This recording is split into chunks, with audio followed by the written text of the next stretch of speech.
अस्सलाम। कौन है? वो तेरी पड़ोसन शबनम। आजा भीतर को बैठ जा। क्या कर रही थी वो? के बताऊ वो हमारी तो जिंदगी खराब होगी।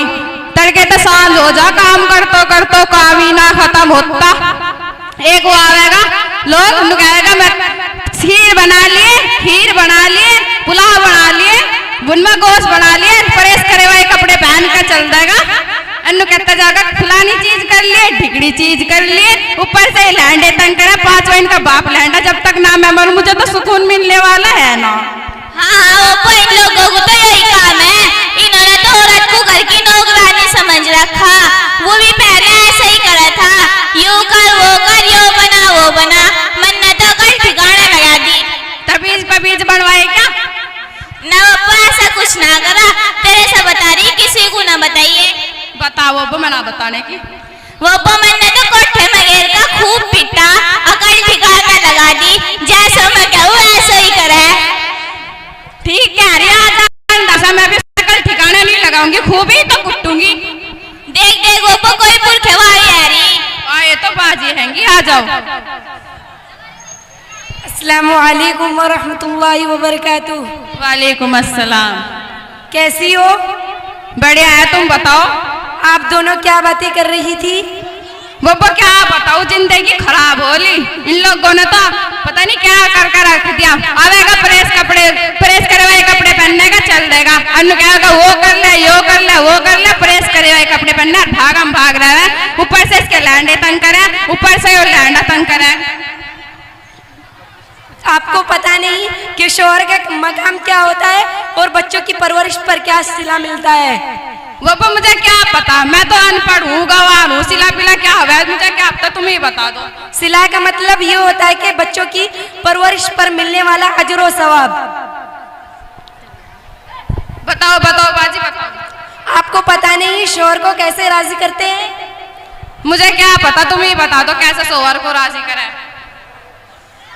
आप सल्लल्लाहु अलैहि वसल्लम ने फरमाया, आप सल्लल्लाहु अलैहि वसल्लम की बारगाह में एक औरत आई। आप सल्लल्लाहु अलैहि वसल्लम ने फरमाया क्या तुम शौहर वाली हो? तो उसने कहा जी हाँ मैं शौहर वाली हूँ। आप सल्लल्लाहु अलैहि वसल्लम ने फरमाया कि तुम उसकी इताअत और फरमाबरदारी में कुछ कमी ना करो, वही तुम्हारे लिए जन्नत और जहन्नम है। वो जन्नत और जहन्नम क्यों कर हो जाएगा? वो भी तो हमारी तरह एक इंसान है। बाजी आपको मेरी बात समझ में नहीं आई। मेरे कहने का मतलब ये है अगर तुम शौहर की खिदमत करोगी और उसे राजी करोगी तो तुम जन्नत में दाखिल हो जाओगी। अगर तुम उसे नाराज करोगी और नाफरमानी करोगी तो जहन्नम में जाओगी। और आप सल्लल्लाहु अलैहि वसल्लम की एक और हदीस में और औरत की अगर इस हाल में मौत आ जाए कि उसका खाविंद उससे राजी हो तो वो जन्नत में जाएगी। सुभान अल्लाह कितनी बढ़िया हदीस सुनाई। बाजी और बता दो बढ़िया सी। बाजी सुन लो, बच्चों की परवरिश पर मिलने वाला अजर व सवाब। बच्चों को बोझ मत समझो, बच्चों खुदा की नेमत है। जब बच्चों की खिदमत करती हो तो उस पर भी अजर व सवाब मिलता है। जब तुम उनको नहलाती धुलाती हो तो उस पर भी अजर व सवाब मिलता है। और कोई औरत अपने बच्चे को दूध पिलाती है तो एक दूध के कतरे के बदले एक गुलाम को आज़ाद करने के बदले सवाब मिलता है। और जब तुम उसको नहलाती धुलाती हो तो उस पर भी अजर व सवाब मिलता है। बच्चों को गनी मत समझो और उनको बोझ मत समझो।